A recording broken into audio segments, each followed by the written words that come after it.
할렐루야, 반갑습니다. 예수와의 새 만남 두 번째 시간을 함께 나누고자 합니다. 오늘은 이제 성경은 예수를 어떻게 말합니까? 이런 제목의 말씀으로 두 번째 성경 공부를 시작하고자 합니다. 지난 시간에는 이제 예수님은 어떤 분이십니까? 이에 대해서 예수님께서 직접 입으로 말씀하신 나는 누구누구이다, 나는 무엇이다, A는 B다 형식으로 말씀했던 것을 7가지 중심으로 나눴습니다. 그 말씀들은 이제 요한복음에 나오는 말씀 중심으로 7가지 나누었고, 또 요한복음에 여기 7가지는 먼저 5가지는 이제 비인격적인 것으로 물질적으로 비유한 거거든요.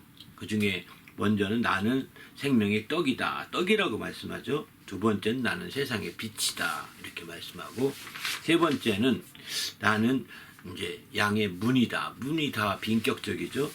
또 네 번째는 나는 길이다, 이렇게 말씀하죠. 진리의 길이요 생명의 길이다, 이렇게 말씀하십니다.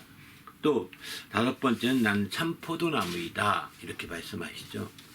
이렇게 5가지는 물질적인 것이고 비인격적으로 이게 비유로 말씀하신 것이라 한다면, 나머지 2개는 인격적인 면에서 말씀하신 거예요. 이제 2개는 나는 처음부터 마라에 온 자이라, 이렇게 말씀하시죠. 나는. 그 다음에 나는 왕이다, 7번째는 이렇게 말씀합니다. 이게 다 나는 이렇게 해서 말씀한 7가지예요. 비록 나는이라고 말은 안 했지만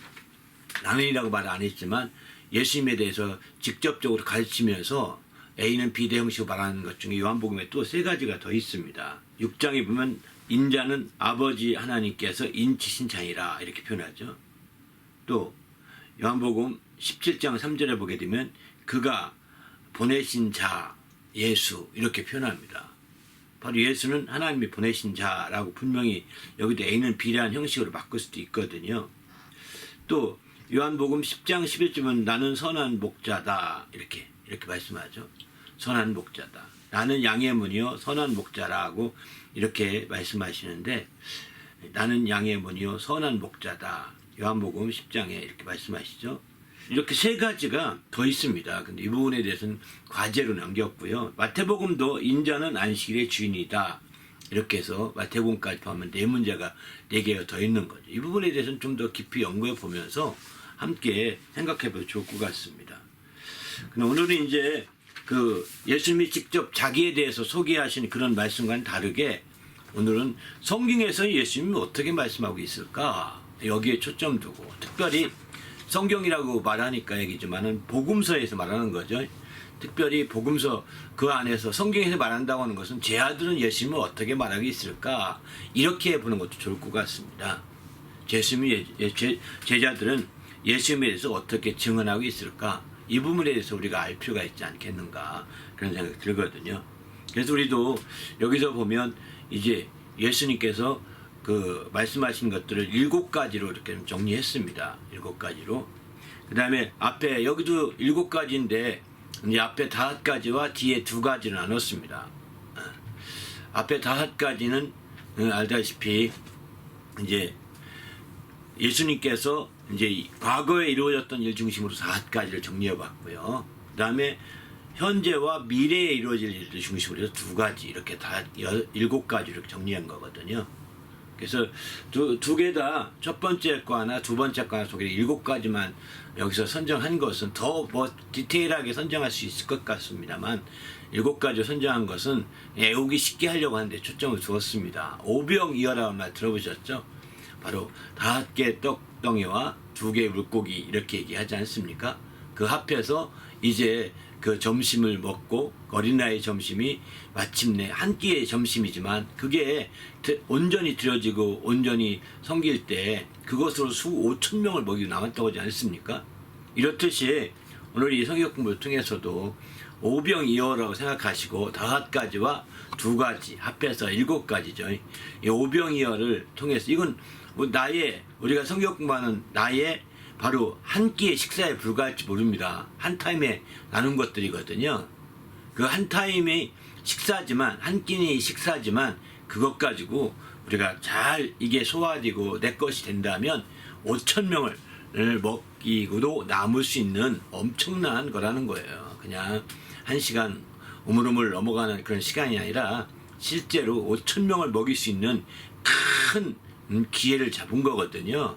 이 오병이어를 좀 함께 나누는 시간 갖도록 하겠습니다. 한번 지문을 한번 읽고 시작할까요? 예수와의 새로운 만남. 이것을 위해서는 예수에 대해서 새롭게 알아야 합니다.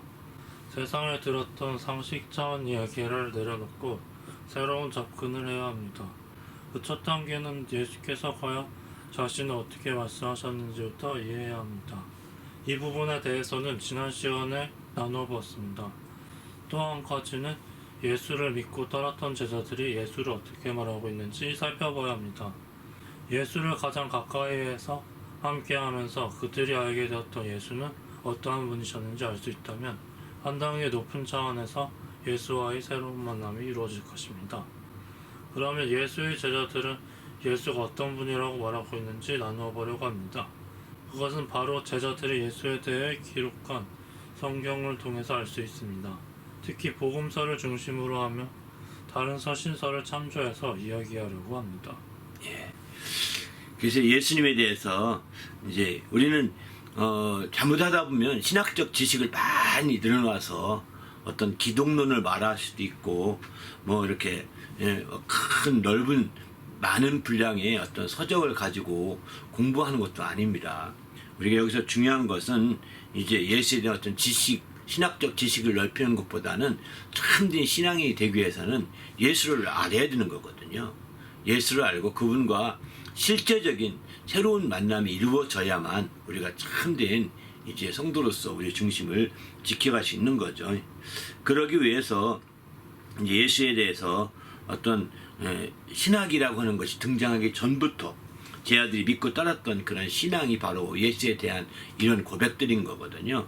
그런 것들을 좀 함께 나누고자 합니다. 여기서 특별히 제 아들이 말하는 이제 예수님을 믿고 따랐던 제 아들이 예수님을 어떻게 말하겠는지 살펴보려고 하는데 여기서는 제 아들이 예수님을 어떻게 고백했다 이런 얘기를 하려고 하는 건 아닙니다. 예를 든다면 베드로가 인자를 누구라 하느냐 물어봤을 때 바로 인자는 살아계신 하나님의 아들이시오 그리스도이십니다. 이런 고백을 통해서 예수를 알자 이렇게 말하는 건 아닙니다. 지금은 그렇게 예수님께서 어떤 또 도마 같은 경우는 주는 하나님이십니다 이렇게 표현했거든요. 마지막 부활하시고 이제 주님이 그 손바닥을 보여주면서 옆구리 찌르보라 했을 때 주는 내 주시오 주는 하나님이시라고 이런 고백까지 했거든요. 이런 제 아들이 고백했던 그런 고백을 중심으로 예수님에 대해서 설명하려는 것이 아닙니다. 여기서는 그것은 다음 기회에 또 할 수 있으면 하고요. 여기서는 그것보다는 제 아들이 이제 복음서를 쓰면서 복음서에서 예수님을 어떻게 이제 쭉 그려가고 있는지를 좀 살펴보려고 하는데 초점을 두고 있습니다. 그 첫 번째가 이제 예수께서 말씀이 육신이 되어 우리 가운데 거하셨다라고 이렇게 설명 형식으로 풀어서 말씀하신 그런 내용이거든요. 그러니까 주는 살아계신 하나님의 아들 그리스도시다 이런 식으로 뭐 이렇게 말했던 내용 중심이 아니라 바로 말씀을 풀어서 설명하고 있는 증언하고 있는 그런 내용 중심으로 좀 살펴보려고 합니다. 첫 번째는 이제 예수님의 성육신에 대해서 말씀하고 있는데요. 한번 제 아들은 예수께서 말씀이 육신이 되어 우리 가운데 거하셨다고 표현하고 있습니다. 왜 이렇게 말하게 되었는지 이야기해 봅시다. 그랬거든요. 여기서 이제 예수님의 말씀이 육신이 되어 오셨다고 하는 것들을 이제 쭉 이제 표현 주고 있거든요. 요한복음에서 주로 이 말씀의 증언들은 이제 사도 요한을 통해서 쭉 풀어 놓은 거죠. 여기 지금 요한복음 1장에 나온 이 말씀들은 예수님의 공생애 이전에 이제 실제 공생애 하기 전에 어떻게 주님이 오시게 되는지 하나님의 말씀을 통해서 계시된 말씀을 통해서 이렇게 증언하고 있는 말씀인데 이런 말씀들을 좀 보면 한마디로 말해서 말씀이 육신이 되었다라는 표현이 우리들 신학적 용어로는 성육신했다 이런 표현을 하거든요. 인카네이션이라고 표현하는데 이 성육신한 것은 우리가 알다시피 이제 예수님이 이 땅에 오시기 위한 첫 번째 절차였던 거죠. 이 땅에 오시기 위한.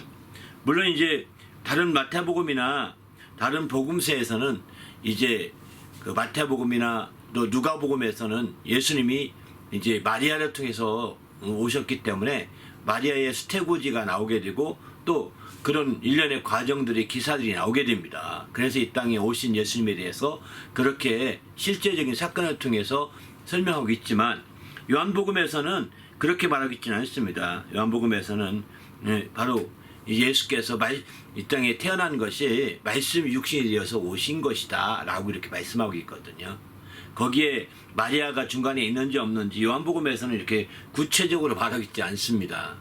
그가 아기로 태어났을 때 그 모습이 말씀이 육신이 되어 오신 것이다 이렇게 말하고 있고 또 공생에 오신 그것이 오셨을 때 세상은 그를 알지 못했다 이렇게 말하면서 이렇게 지나고 있죠. 왜? 어린아이로 태어났으니 그가 세상에 태어나자마자 막 성리로 탁 태어났더라면 알았을지 모르는데 그 말씀 육신이 오셨다 하면서 불구하고 막 거인으로 태어나서 막 역사했다면 다 알 겁니다. 근데 그렇게 하지 아니하시고 말씀이 육신이 되어 오셨음에도 불구하고 아이와 똑같은 모습으로 성장하는 모습으로 지내다 보니까 이제 사람들은 알지 못했던 거죠.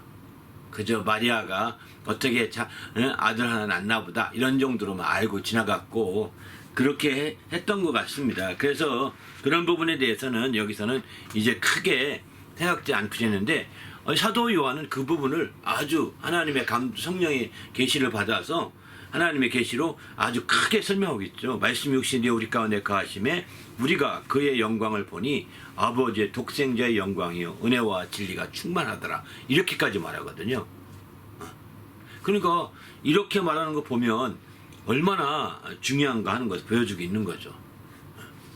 그런 차원에서 볼 때 바로 예수님이 육신이 되어 오신 사건이 아주 중요한 그런 첫 번째 출발점이 되는 겁니다. 첫 번째 출발점이. 그래서 누가복음에서는 이제 마리아에 대해서 이제 그 수태고 가브리엘이 아이가 있을 것이다 알리니까 마리아가 말하죠. 천사에게 말하되 나는 남자를 알지 못하네 어찌 이 일이 있으리까 하니까 천사가 말하기를 성령이 내게 임하시고 또 지극히 높으신 이의 능력이 너를 덮으시리니 이러므로 이제 나실 바 거룩한 이는 하나님의 아들이라 일컬어지리라 이렇게 말하죠. 그러니까 정말 천사를 통해서 이렇게 아들이 나올 것에서 알려지게 되는 거죠. 그러나 이제 그 요한복음 1장 30절 보면 나도 그를 알지 못해 여기 나도라고 나는 침례 요한을 이렇게 말합니다. 나도 그를 알지 못했으나 내가 와서 물로 침례를 베푸는 것은 그를 이스라엘에 나타내려 함이라 이렇게 표현하거든요. 침례 요한이 침례를 베풀면서 주의 길을 앞에 주님 앞서 가면서 주님의 길을 예비하였던 거죠. 그래서 광야에 외치는 자의 소리를 이제 침례 요한의 역할로 얘기하고 있습니다. 그래서 주의 길을 예비하라 이렇게 하고 있어 주님의 길을 예비하기 위해서 그 앞에 가면서 높은 산이 있으면 깎고 골짜기 있으면 메우고 고든 길은 펴게 하고 또 거친 길들은 평탄케 해서 주님의 길을 만들거든요. 그렇게 해서 마침내 이제 주님이 역사하시는 걸 보게 됩니다. 여기서 우리가 깊이 생각할 것은 여기 마리아의 증언이나 침례 요한의 증언을 통해서 예수님이 이 땅에 오신 것이 너무 분명한 것을 말하고 있는 거죠. 마리아의 증언이라고 한다면 아까 누가복음 1장 34절 읽었지만 바로 사내를 알지 못하는 사람이 아기를 가졌습니다. 그건 마리아만 아는 겁니다. 사내를 알지 못하는 사람이 아기를 요즘 시대는 우리가 알다시피 이제 뭐 줄기세포 복제 뭐 이런 걸 해서 어쩌면 또 남녀 관계가 아닌 줄기세포 복제를 통해서 아기를 가질지도 모릅니다. 과학이 하도 발달되니까. 그러나 예수님 당시에 고대에 남자가 없이 아기를 가진다? 이건 불가능한 일입니다. 요즘 같은 과학시대도 젤똥말똥 하는 거잖아요. 겨우 한두 건 짐승 겨우 복제해본 것이 전부잖아요. 그죠? 근데 이제 이재령 씨에 가능하느냐? 이건 불가능한 일인데 사실을 알지 못하는데 어찌 가질 수 있느냐 이렇게 말하니까 아니다. 성령이 임하고 하나님이 지극히 높으신 이의 능력이 덮으리니 너가 아기를 낳을 것이다. 하나님의 아들이라 일컬음 받게 될 것이다. 이렇게 말하잖아요. 그러니까 이거는 바로 그 실제 당사자였던 마리아의 증언이 예수님이 바로 내가 사람과의 관계를 통해서 가지는 자가 아니라 하나님의 능력으로 난 하나님의 아들이라고 하는 것을 말하고 있는 거죠. 그리고 이제 가까이서 보았던 침례 요한이 이걸 증거하는 거예요. 나도 그를 알지 못했다. 그가 하나님의 아들이시고 메시아인 줄 알지 못했지만 나는 그를 몰라서 그를 나타내려고 한 거다. 내가 침례를 주는 것은 이스라엘 가운데 그를 드러내게 하려고 하는 것이다. 라고 이렇게 말하고 있는 거죠. 그런데 33절, 34절 보게 되면 나도 그를 알지 못하였으나 나를 보내어 물로 침례를 주라 하시니 그 이가 나에게 말씀하시되 계시하신 것이죠. 바로 성령이 내려서 누구에든지 머무는 것을 보거든 그가 성령으로 침례를 베푸는 이인 줄을 아셨기에 내가 보고 그가 하나님의 아들이심을 증언하였노라 이렇게 말하죠. 이렇게 증언하고 있는 거죠. 그러니까 이 주님의 이 땅에 오신 것은 초림이라고 표현합니다. 이 땅에 오신 것은 하나님의 아들이 이 땅에 오셨다는 것을 바로 하나는 마리아를 통해서 하나는 침례 요한을 통해서 증거하고 있는 거예요. 예수님이 그저 육신의 관계를 통해 태어난 어떤 사람 중에 한 사람을 와서 하나님의 아들이라고 사칭하는 것이 아니라 하나님의 아들이라 사칭한다고 그러잖아요. 거짓말로 막 이렇게 사칭하는 것이 아니라 이제 마리아를 통해서 아니 사내를 알지 못하는 자가 낳고 천사의 얘기를 통하여 하나님의 아들이 그런 반다고 하더니 진짜 하나님의 아들이 아니면 안 되거든요. 이게 사람으로는 불가능한 일이거든요. 하나님으로만이 가능한 일인 거니까. 또 이제 침례 요한도 마찬가지죠. 그가 하나님의 아들인지 메시아인지 알 길이 없었습니다. 근데 침례 요한이 정말 침례를 베푸기 시작할 때 하나님이 계시를 주셨어요. 누구든지 바로 침례 받을 때 정말 성령이 비둘같이 임하는 걸 보거든 그가 하나님의 아들인 줄 알라. 바로 정말 이제 성령으로 침례 줄 자인 줄 알라. 이렇게 얘기하지 않습니까?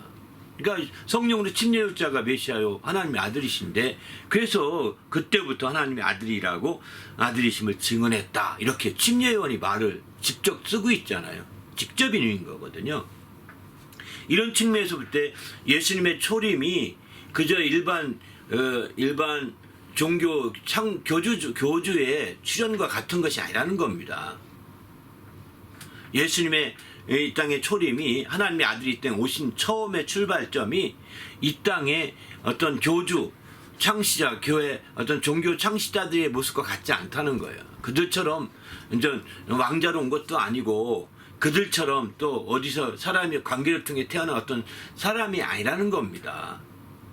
사람이 아니고 이제 이렇게 실제 겪었던 그 마리아나 침례를 통해서 그런 거고 더 나가서는 이제 복음서나 다른 데 보게 되면 다 이제 구약에서 이미 예언되었던 사람인 것을 막 증거하고 있는 거죠. 구약에서 예언되었던 그 메시아였었는데 그분을 이제 이렇게 이 예언이 성취된 것이다 라고 강조하고 있는 거죠.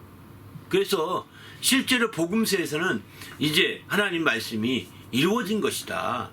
하나님 말씀이 응하여진 것이다. 라고 이렇게 강조하고 있습니다. 특별히 이제 요한복음에서는 하나님 말씀이 성경이 응하여졌다. 말씀이 응하여졌다는 표현이 굉장히 많이 나오게 됩니다. 뒤로 갈수록 더 그런 표현들 많이 나오거든요. 이것은 이미 수백 년 전부터 예언됐던 일들이 그것이 마침내 수백 년 수천 년 지나서 이루어졌다는 거예요. 그것을 강조하고 있는 것이 사실 복음서인 거죠.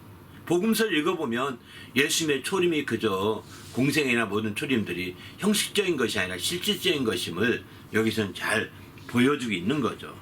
우리도 주님 안에서 이런 측면들을 생각해 본다면 우리가 예수에 대한 초림을 좀 깊이 이해할 필요가 있다 생각하고요. 그러면 이렇게 예수님의 초림을 깊이 이해하면 마리아의 증언이나 침례 요한의 증언을 통해 깊이 이해하고 확신하게 된다면 어떤 혜택이 있느냐?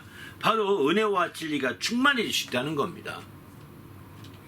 은혜와 진리가 그분의 말씀이 육신에 우리 가운데 거하심에 그 영광을 보니 독생자의 영광이 은혜와 진리가 충만하더라 그러지 않습니까? 그분의 초림에 대한 확신을 갖게 되면 이분은 하나님의 아들로 이렇게 오신 게 너무나 분명하구나. 그걸 확실히 믿을 수 있다면 은혜와 진리가 충만해지게 되는 거죠. 그래서 우리가 은혜와 진리가 충만하지 못하게 되는 것은 이런 주님의 말씀에 대한 근거를 불확실하게 가지니까 의심하니까 거기에 의구심을 가지니까 자꾸 이런 은혜가 부족하고 충만함이 부족할 수밖에 없는 거죠. 은혜와 진리가 충만해지려면 바로 정말 주님의 이런 초림에 대한 확신을 가져야 합니다. 그런 믿음을 가지고 담대히 나갈 때 우리 하나님을 기쁘시게 할 수 있는 거죠. 그래서 우리도 주님 안에서 예수님의 이런 시작, 예수님의 시작, 그것을 우리가 확실히 이해하는 게 어느 때보다 필요한 것 같습니다. 그래서 오늘 또 이제 성경에서 예수를 어떻게 말하느냐, 첫 번째로 예수님의 그런 시작에 대해서 말씀드린 것도 이런 확신을 가져서 은혜와 진리가 충만하기를 간절히 원하는 거죠. 두 번째 한번 질문을 읽어볼까요? 제자들은 예수께서 그 삶의 절정기에 개인적인 삶을 내려놓고 공적인 삶을 살았다고 설명하고 있습니다. 예수의 공생은 어떠했으며 우리에게 무슨 의미가 있는지 이야기해 봅시다. 두 번째는 이제 예수님의 삶에 공생에 들어가셔서 공적인 삶을 살았다는 거. 공생애라는 것은 공적인 생애를 살았다는 뜻이거든요. 공적인 삶을 정말 산 거죠. 그러니까 그 삶 자체가 완전 프라이빗한 그 삶이 아니라 퍼블릭한 삶이라는 겁니다. 한마디로 말해서 정말 그분의 삶이 다 공개되어 있고 다 공익을 위해서 살고 있었다는 것을 보여주고 있는 거죠. 개인의 이익에 초점 둔 삶이 아니고 공적인 이익에 초점을 둔 삶을 살았다는 데 가장 큰 의의가 있는 거죠. 그 삶은 언제부터 시작됐느냐? 그게 이제 성경에 보게 되면 한 30세쯤 되었더라 이렇게 표현하거든요. 30세쯤 그분이 침례받고 올라올 때 그 전의 나이가 30세쯤 되었다 이렇게 표현하거든요. 성경에서는. 그러니까 30세쯤 되어서부터인데 그전에는 어땠느냐? 그전의 삶에 대해서는 그렇게 깊이 자세히 다루고 있지 않습니다. 초림에 대해서는 자세히 다루고 그 다음에 12살 되전에까지 그의 행적이 조금 기록되어 있는데 누가복음에 보게 되면 12살 되전에까지 그의 예수님의 그 어릴 때 행적은 마리아를 통해서 다 전해진 거죠. 마리아가 보았고 마리아와 함께 생활했기 때문에 마리아를 통해서 다 전해진 건데 그 12살 이후 주님이 공생애에 올라오기까지 행적에 대해서는 깊이 있게 많이 성경에 다루고 있지 않습니다. 그냥 일부분만 조금 보여줄 뿐이죠. 많이 다루지 않고 일부분 보인 것 중에 이제 그가 목수였더라 이런 정도로만 다뤄졌지 실제로 그가 12세 이후부터 30세까지 18년 가까이는 어떤 식으로 생활했고 어떤 식으로 뭐 했는지 사실 성경에서는 많은 부분에서 그냥 침묵을 지키고 있다고 할까요? 조용하게 닫혀 있는 거죠. 그러나 이제 30세쯤 되었을 때 침례받게 되고 그리고 나서는 공적인 생애에 들어가게 되는 거거든요. 그래서 여기서는 이제 그런 차원에서 본다면 공적인 생애가 이제 예수님의 두 번째 삶이라고 볼 수 있는 것. 삶에서 두 번째로 정말 그 삶을 통해서 증언하고 있는 대표적인 것이라고 볼 수 있는 거죠. 그래서 어쩌면 30세쯤이라고 하는 것은 인생의 육체로 본다면 절정기입니다. 이 육신으로 본다면 가장 완숙 단계거든요. 20, 30대 가장 완숙된 게인데 그 다음부터는 이게 이제 육체의 모든 세포가 이렇게 쇠락된다고 하니까요. 그 가장 육신적으로 본다면 육신의 절정기인데 그때의 가장 절정기를 그는 개인의 삶을 위해 살지 않고 공적인 삶을 살았다는 것은 굉장히 큰 의미가 있는 거죠. 우리가 가장 혈기가 많고 우리가 가장 힘이 있을 때 과연 누구를 위해 사느냐 이건 굉장히 중요한 부분 같거든요. 정말 우리가 가장 힘 있고 가장 능력 있는 육신의 절정기에 내가 누구에게 초점 두고 살 것인가 이 부분에 대해서 예수님을 통해 배울 수가 있는 거죠. 그러면 예수께서 이런 공생애를 사셨는데 이런 공생애를 사실 때 그의 공생애는 넉넉했고 부유했고 이래 있느냐? 사실 그렇진 않았습니다. 몇 가지 말씀 본다면 이렇게 얘기하죠. 마태복음 8장 20절 보면 여우도 굴이 있고 공중에 새도 거처가 있는데 인자는 머리둘 곳이 머리둘 곳 하나가 없다는 겁니다. 머리둘 곳이 없다 하더라 이렇게 표현하거든요. 그러니까 예수님이 공생에 접어들어서 공생의 활동을 가만히 보면 그 공생애가 사실은 그 집도절도 없이 알다시피 떠들어히 생활했던 것을 보이는 거죠. 머리둘 곳 하나 없다는 거예요. 불도 없다는 겁니다. 그리고 이 동가숙 서가숙 하듯이 이렇게 떠돌이 생활했던 거죠. 지하들과 함께. 그러니 얼마나 고달팠겠어요. 그냥 이 공적인 생활하면 아주 행복하고 막 만족하고 막 넉넉하고 모든 부유를 다 누리고 막 이러면 얼마나 좋겠습니까? 그러나 그것은 공적인 삶이 아니라 공적인 권한을 개인적인 것으로 막 악용하는 거죠. 그래야 그러는 거거든요. 실제적으로 공적인 삶을 잘 살게 되면 더 많이 고생합니다. 더 많이 수고하게 됩니다. 지금의 대통령도 공적인 삶을 사는데 도무지 쉬지 않잖아요. 쉬지 않는다고요. 그러나 전임 대통령은 다 개인적으로 실컷 술 먹고 다 개인의 이익을 다 챙겼어요.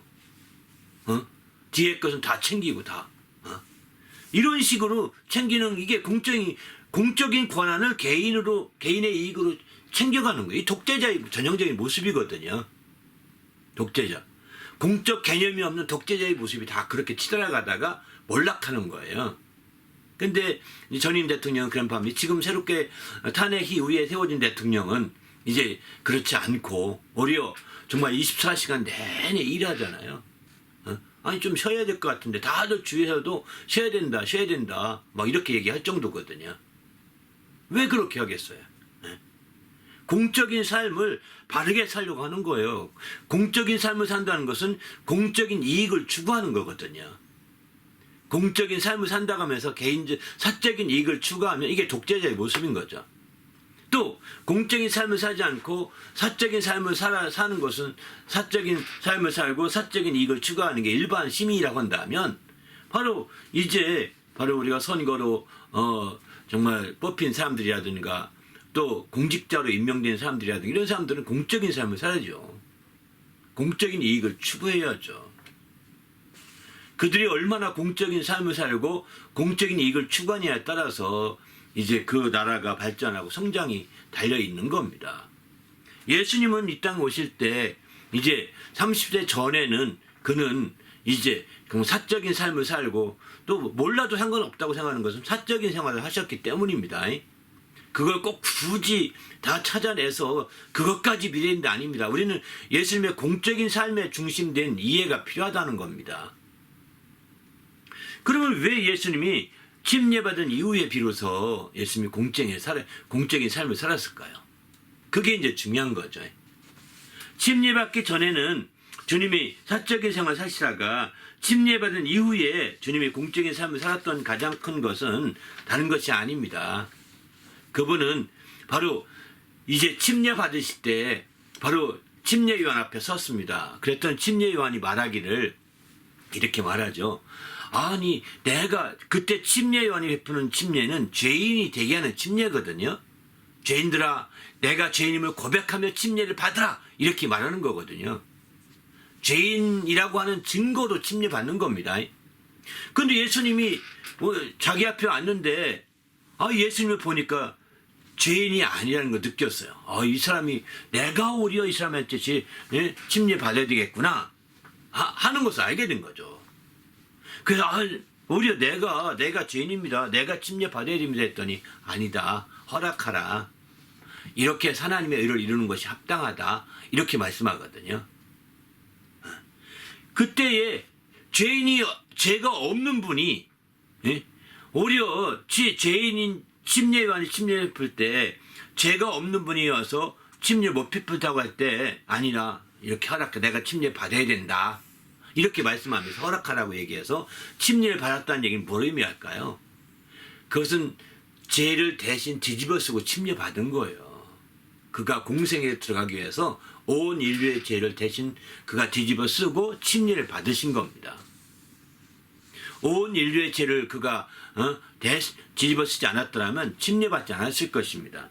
그러나 온 인류의 죄를 뒤집어 쓰고 침례를 받음으로 말미암아 이제 공적인 삶에 드디어 들어가기 시작한 거죠. 그때부터 예수님이 이제 바로 그런 공적인 삶을 시작하는 거예요. 그때 예수님이 침례받으면서 올라올 때 저는 내 사랑하는 아들이요 내 기뻐하는 자라, 하늘에서 이런 증거가 있게 되죠. 하늘에서의 그런 증언이 있게 됩니다. 그때 비로소 하늘로부터 이 사람이 그가 하나님의 아들이시고 그리스도라는 것을 드러내신 거죠. 침례를 통해서 이 땅에. 그것을 위해서 침례요한이 왔다고 말씀하고 있는 겁니다. 침례요한도 그거 알지 못했는데 그것 다시 말해서 예수님의 공생애를 선포하고자 했던 거라고 해도 과언이 아닌 거죠. 예수님의 공적인 삶을 침례요한에서 공식적으로 막 선포하려고 이렇게 하셨다고 해도 과언이 아니라고 볼 수 있는 거죠. 그만큼 예수님의 공생애를 통해서 예수님이 이제 공적인 죄인의 고통을 그전까지는 다르게 그전 온 백성의 죄를 그가 뒤집어 쓰고 대신 고난을 당하시고 고통을 당하시고 하시는 거예요. 어쩌면 아까 마태복음 8장에 읽어진 여우도 굴이 있고 새도 둥지가 있지만 이제는 머리도 끝이 없다 해서 안타까워하는 말씀이 있잖아요. 그죠? 이 안타까워하는 이런 말씀을 하시는 것도 그가 죄인들이 느끼는 안타까움을 다 느꼈다는 거예요. 죄인들이 느끼는 안타까움을. 죄인들이 느끼는 고통을 다 느꼈다는 거예요. 그래서 그가 이제 집 없는 사람들 서러움을 그가 드디어 알게 된 거죠. 집도 없이 떠돌이하는 서러움을 드디어 죄인들이 떠돌이하는 그 서러움을 그가 비로소 깨닫게 된 거죠. 그래서 그런 고백하신 거예요, 사실은. 근데 그는 이제 이렇게 공생에 들어갔지만 빌립보서 2장 6절에서 8절 보면 그는 근본 하나님의 본체시나 하나님과 동등됨을 취할 것을 여기지 아니하시고 오히려 자기를 비워 종의 형체를 가지사 사람들과 같이 되셨고 사람의 모양으로 나타나서 자기를 낮추시고 죽기까지 복종하셨다 이렇게 말씀하거든요. 바로 그분의 공생애의 모습을 가장 잘 요약한 거라고 볼 수 있는 거죠. 바로 그는 하나님의 같은 하나님의 본체셨지만 하나님과 함께 동등됨을 취하지 않으셨다는 거예요. 하나님의 본체라고 표현하는 것은 하나님의 아들이시라고 이미 침례 받고 올라올 때 증언했지 않습니까? 하늘에서 음성이 들렸잖아요. 그러니까 하나님의 아들은 하나님 아버지와 같은 거예요. 같은 거예요. 예수님도 직접 나와 아버지는 하나이니라 이렇게 말씀도 하셨지만 여러분 개의 새끼는 개잖아요. 하나님의 또 양의 새끼는 양이잖아요. 양의 어미나 똑같은 양이잖아요. 크기만 다를 뿐이죠. 또 낙타의 새끼는 낙타의 어미나 낙타의 새끼 똑같은 낙타라고 얘기하잖아요. 그죠? 낙타로서의 동질성이 있는 거거든요. 이처럼 똑같습니다. 예수님을 갖고 하나님의 아들이라고 말씀하시는 것은 하나님 아버지와 동일한 동질성이 있는 하나님이시라는 거예요. 하나님 아버지와 아들이 차이가 있을 뿐이지 하나님 아버지와 하나님의 아들은 똑같은 하나님이라고는 동질성이 있는 거죠. 그래서 하나님의 본체라고 이렇게 말씀하시는 거죠. 그런데 그는 하나님 아버지와 동등됨을 취하지 않았다라고 말씀하는 거죠.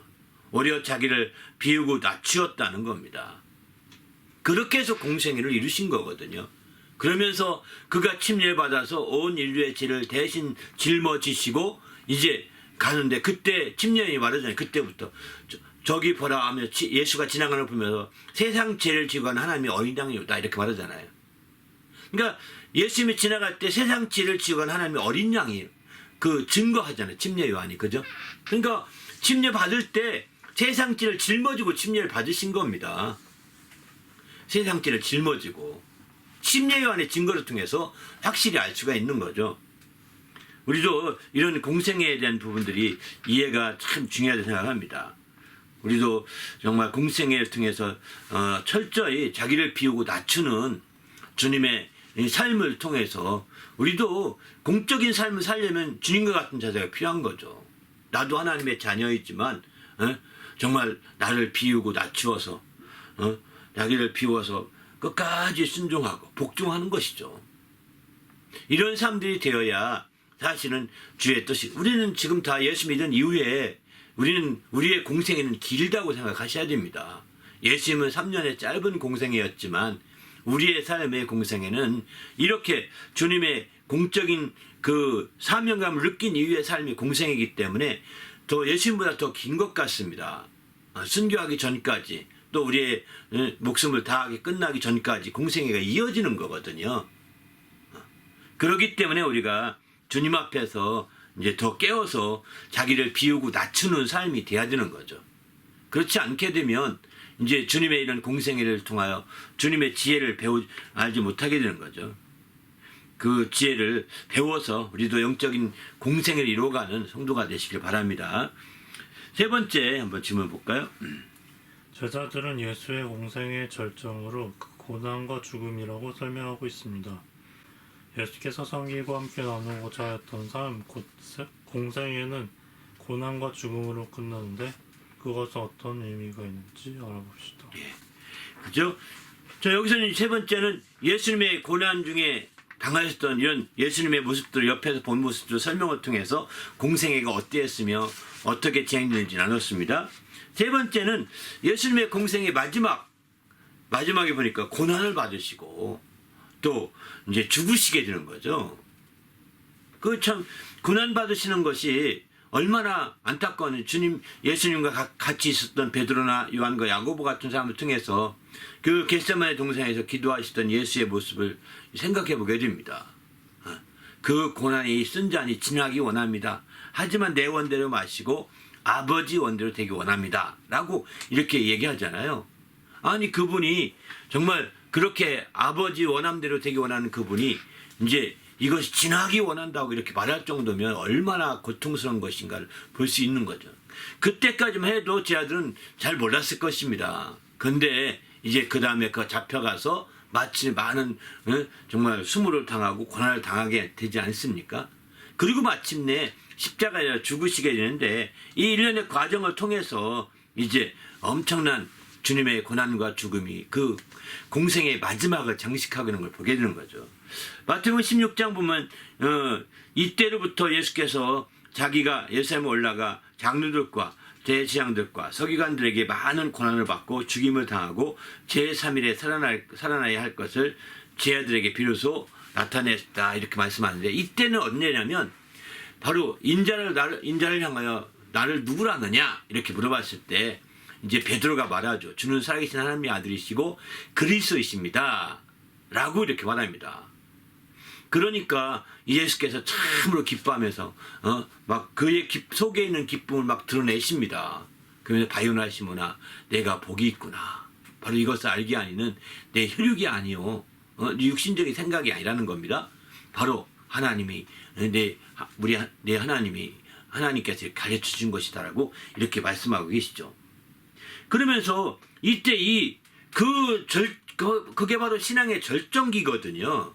제 아들에게 쭉 가르쳐 오면서 드디어 자기를 인도하는 인자가 그런 분이셨구나는 걸 알게 된 거죠. 제자들을 통해서 그 절정을 알게 된 거죠. 주는 살아계신 하나님의 아들이시고 그리스도라고 하는 고백을 처음 듣게 되는데 이제 그러면 내가 이제 비로소 이때부터 고난과 죽음을 말했다는 것을 본다면 드디어 이때부터는 그분이 마지막으로 이제 갈 생각을 하신 것 같아요. 정말 이제 그분이 아버지 뜻대로 죽을 때가 되었다는 것을 비로소 아시게 된 것 같습니다. 마가복음 10장 33절도 보게 되면 이제 마찬가지죠. 죽이기로 결의하고 이방에 넘겨주게 되죠. 그리고 마침내 이제 버림받습니다. 고난받으면 이 세대에서 버림받아서 이제 죽게 되는 거죠. 요한복음 12장에서는 이제 미랄의 비유로 이렇게 말합니다. 하나의 미랄이 이제 땅에 떨어져 죽지 아니하면 하나는 그대로 있지만 죽으면 많은 열매 맺은다 이렇게 말씀하죠. 그러니까 죽을 것을 말씀하고 있는 거예요. 주님이 안 죽고 있다면 하나 그대로밖에 없겠지만 내가 죽을 것이다 라는 것이 예고하고 있는 거죠. 많은 열매 맺기 위해서 이런 말씀하는 거 똑같죠. 그가 그러면 어떻게 고난을 받으셨느냐? 이사야서 53장 4절에서 6절까지 그분의 고난받으심을 이렇게 이사야를 통해서 예언된 말씀이 있습니다. 그 말씀이 이루어지는 거죠. 바로 그는 실로 우리의 질구를 지고 우리의 슬픔을 당하였거늘 우리는 생각하기를 그는 징벌을 받아 하나님께 맞으며 또 고난을 당한다 하였노라. 이게 마치 예수님이 당한 고난을 이제 하나님께 징벌을 받고 고난 당한다 하면서 객관적으로 본다는 거예요. 이렇게 남의 일 보듯이. 그런데 실제 그가 찔림은 우리의 허물 때문이요 그가 상함은 우리의 죄악 때문이라. 그가 징계를 받음으로 우리는 평안을 누리고 그가 채찍에 받음으로 우리는 나음을 받았도다. 우리는 다 양 같아서 그릇 행하며 각기 제 길로 갔거늘 여호와께서는 우리 모두의 죄악을 그에게 담당시키셨도다. 객관적으로 볼 것이 아니라는 겁니다. 제3자로 눈으로 볼 것이 아니라 바로 나를 위한 거라는 거예요. 우리를 위한 것이라는 겁니다. 그래서 여기 우리라는 우리라는 그 대명사 대신에 자기 이름 넣고 읽어보는 게 가장 가장 합당한 읽음이에요. 사실은 우리라는 것도 약간 객관화시킨 거죠. 자기 이름을 넣고 이렇게 읽어보면 더 깊이 있게 다가오게 되는 거죠. 아무튼 우리는 공생애를 통해서 이제 우리 주님께서 고난을 받고 십자가에 달려서 죽으시게 되는데 이것이 그냥 하나의 형식적인 것이 아니고 이것은 침례를 받고 주님이 정말 온 인류의 죄를 세상의 죄를 그가 대속하기 위해서 짊어지신 분이셨기 때문에 죽을 수밖에 없게 된 겁니다. 왜냐하면 죄인은 죽어야 되거든요. 죄가 있으면 죽을 수밖에 없거든요. 죄가 있으면. 죄가 없으면 안 죽습니다. 그러니까 죄가 있으면 죽음을 피할 수 없다는 거예요. 그래서 예수님은 침례받고 올라올 때 이미 세상 죄를 짊어졌기 때문에 그 어떤 세상의 죄인과 같이 세상 죄를 짊어진 죄인과 같은 그런 어려움과 고통과 고난을 그때부터 느끼고 알게 된 거죠. 치열하게 몸으로 치열하게 됐다고 성경이 이렇게 표현하죠. 몸으로 다 겪게 된 겁니다. 그리고 마침내 안 죽을 길이 없습니다. 할 수 있으면 지나가기 원해달라고 했지만 그건 아니었다고요. 그가 세상 죄를 짊어진 이상은 죽지 않으면 안 되거든요. 그 죄값이 사망이기 때문입니다. 죄값이 사망이어서 죽게 됐고 죄인들은 고난당하게 됐거든요. 그래서 예수님이 고난당하고 죄인들은 고통당하게 됐거든요. 고통당하고 다 그런 거예요. 다 몸으로 겪어서 알게 됐다는 거예요. 그래서 마침내 예수님께서 이제 공생애 중에 고난을 당하시고 또 죄인들이 겪었던 모든 어려움들을 겪으면서 몸으로 다 체험하시고 고난당하시면서 최후에는 죄인들이 죽듯이 예수님도 죽으시게 되는 거죠. 그래서 마침내 이제 최후의 십자가의 죽으심이라 알고 말씀하고 있는 겁니다. 그래서 마침내 공생애의 마지막은 이렇게 죽으심으로 공적인 삶을 그가 완성하시게 되는 거죠. 죽으심으로. 부활이 공적인 삶의 완성이 아닙니다. 공적인 삶의 완성은 죽음으로써 공적인 삶을 산 거죠. 이렇게. 부활 이후부터는 새로운 삶이라고 보셔야 됩니다. 부활 이후부터는. 그래서 그렇게 공적인 삶을 살았던 것은 많은 열매를 맺기 위함이었다는 것입니다. 그가 고난을 당하고 온 인류의 죄를 그가 짊어지고 이렇게 고난을 당하며 죽기까지 하셨던 것은 많은 열매를 맺기 위함이었다. 다시 말해서 온 인류를 다 죄로부터 해방시키고 구원하고자 하는데 초점을 두게 되었던 거죠. 그렇게 해서 마침내 그의 공생애가 이제 절정에 이르게 되는 거죠. 또 한번 네 번째 볼까요, 그러면? 네. 제자들은 예수의 공생애가 고난과 죽음으로 끝나지 않고 마침내 하나님께서 그를 살리셨음을 증언하고 있습니다. 왜 예수의 부활을 증거하면서 하나님이 다시 살리셨다고 강조하는지 이야기해 봅시다. 예. 여기서 이제 예수님의 공생애가 고난과 죽음으로 일단 육신적으로 이 땅에 와서의 죄인으로서의 공생애는 여기서 끝납니다. 죄인으로서의 공생애가 끝납니다. 근데 그가 이 땅에 좀 더 부활하신 후에 계시지 않습니까? 그가 부활하자마자 하늘로 올라가신 것이 아니거든요.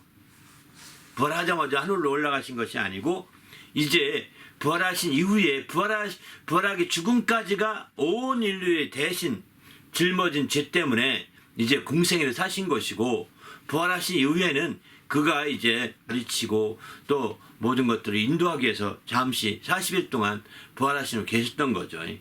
그런 의미에서 본다면 이제 주님의 부활하심을 이제 그때 나타나게 되는 거죠. 근데 왜 예수의 부활을 증거하면서 다시 하나님이 살리셨다고 강조하느냐? 이건 굉장히 중요한 문제입니다. 제자들은 예수의 부활을 일제히 증거합니다. 너희가 법 없는 자의 손을 빌어서 예수를 죽였다. 죽였는데 바로 이제 하나님께서 의로우신 손으로 그를 붙들어 살리셨다고 이렇게 말하거든요. 의로우신 하나님이 살리셨다고 강조하거든요. 바로 너희가 죽였지만 의로우신 하나님이 그를 살리셨다는 겁니다. 그러니까 여기서 보면 얼마나 의로우신 하나님께서 그를 살리신 것을 아주 초점을 둔 것은 바로 그것은 무엇을 의미하냐면 바로 예수님이 죽으실 때 자기 죄로 죽지 아니하시고 바로 세상의 죄를 짊어지고 죽으셨다는 것을 표현하고 있는 거죠. 성경적인 표현대로 한다면. 세상 죄를 지고 가는 어린 양이가 있는데 세상 죄를 지고 가기 때문에 죽으셨지 자기 죄가 있어 죽은 것이 아니라는 겁니다. 예수님이 자기 죄로 인해 죽었다면 의로우신 하나님께서 그를 살리지 않으셨을 것입니다. 의로우신 하나님이 그를 다시 살리셨다고 강조하는 것은 그는 죄가 없었다는, 무죄하다는 것을 증거하는 겁니다. 왜? 의로우신 하나님 눈으로 본다면 죄가 있고 없고 분별이 되거든요. 그건 죄가 있으면 살아날 수가 없습니다. 왜? 죄값으로 죽었으니까요. 그런데 예수님은 자기의 죄로 죽은 것이 아니라 세상 죄로 죽었기 때문에 무죄하다는 걸 알기 때문에 그래 네가 죽은 것은 세상 죄로 죽었지 내 죄로 죽은 게 아니까 의로우신 하나님 볼 때 그 의로우심을 인정해 주셔서 살리신 거죠. 그게 부활이라는 것은 의로우신 하나님이 부활하게 하시는 겁니다. 의로우신 하나님이. 그래서 예수님은 특별히 의로우신 하나님이 살리셨다라고 하는 것을 아주 사도행전은 아주 10번 넘게 이 부분에 대해서 강조하고 있습니다. 10번 넘게. 쭉 거기 3장 2장 30절도 예수를 하나님이 살리신지라 이렇게 말하죠. 또 생명의 주를 죽였도다. 그러나 하나님이 죽은 자 가운데 그래서 살리셨다. 3장 15절도. 또 너희가 나무에 달아 죽인 예수를 우리 조상의 하나님이 살리시고, 우리 조상의 하나님이 살리시고, 조상의 하나님 살리셨다. 이렇게 표현하죠. 또 10장 40절도 하나님이 사흘 만에 다시 하나님이 살리셨다고 이렇게 강조하고 있는 거거든요. 하나님이 살리셨다. 13장 30절에도 하나님이 죽은 자 가운데 그를 살리신지라. 이거 외에도 여기 한 5번 정도 이렇게 인용했는데 이거 외에도 더 5번이 더 있습니다. 그만큼 하나님께서 바로 살리셨다. 부활은 하나님이 주체가 되어서 살리셨다는 것을 가장 잘 나타내고 있는 거죠. 이것은 곧 예수가 자기 죄로 죽은 것이 아니라 세상 죄로 죽었다고 하는 것을 나타내고 있는 겁니다. 그런데 하나님의 의로우신 하나님 보실 때에는 바로 예수는 무죄하다는 걸 알고 그 무죄함을 풀어주고자 하신 거죠. 그래서 죽은 자까지 살리신 거죠. 근데 여기서 보게 되면 그 부활이라고 하는데 다시 살리셨다는 말을 우리는 줄여서 부활이라고 하는데 이 부활이라는 단어는요 사람이 만들어낸 단어가 아닙니다. 예수님이 처음으로 언급한 용어의 단어예요. 나는 부활이요 생명이니 이렇게 말씀하잖아요. 나는 부활이라고 요한복음 11장 25절 이렇게 말씀하시는데 나는 부활이라는 겁니다. 그러니까 이 부활이라는 단어는 예수님이 그래서 부활의 첫 열마가 되셨다는 것도 예수님이 첫 열마가 되셨다고 말하는 것도 여기에 있는 거예요. 예수님이 부활의 첫 열마가 되셨다고 강조하는 것도 여기에 있는 거죠. 바로 예수님이 부활이라고 처음 언급하시고 처음 그 단어를 말하시고 그 첫 열마가 되신 거예요. 예수님이 우리가 겉으로 본다면 부활은 죽은 자가 살아나는 거잖아요. 그죠? 죽은 자가 살아나는 것인데 알다시피 공생의 중간에도 많은 자가 죽은 자 중에 살아났잖아요. 나사로도 죽은 자 가운데 살아났고 나인성 과비의 아들도 죽은 자 가운데 살아났잖아요. 야이로의 딸도 죽은 자 가운데 살아났잖아요. 이렇게 그것도 부활, 겉보기엔 부활이에요. 근데 그들을 향해서는 부활했다 하지 않습니다. 죽은 자 가운데 살아났다 이런 정도 말할지 모르겠지만 또 예수님이 마지막 이제 그 제60부터 90까지 정말 어둠이 가득하고 그분이 운명하실 때 무덤이 열리고 많은 죽은 자가 살아났다고 했습니다. 그때도 3시간 동안 그 어둠이 태양이 빛을 잃고 있을 그때에 하나님 영광에 가려서 빛을 잃고 그때에 이제 바로 무덤이 열리고 죽은 자들이 살아났다는 거예요. 아니 그들은 부활 아닌가요? 다 부활이죠. 근데 예수님보다 먼저 부활했잖아요. 근데 왜 예수님이 부활의 첫 열매라고 하실까요? 예수님이 부활이 진짜 참된 부활은 예수님부터 시작되는 거죠.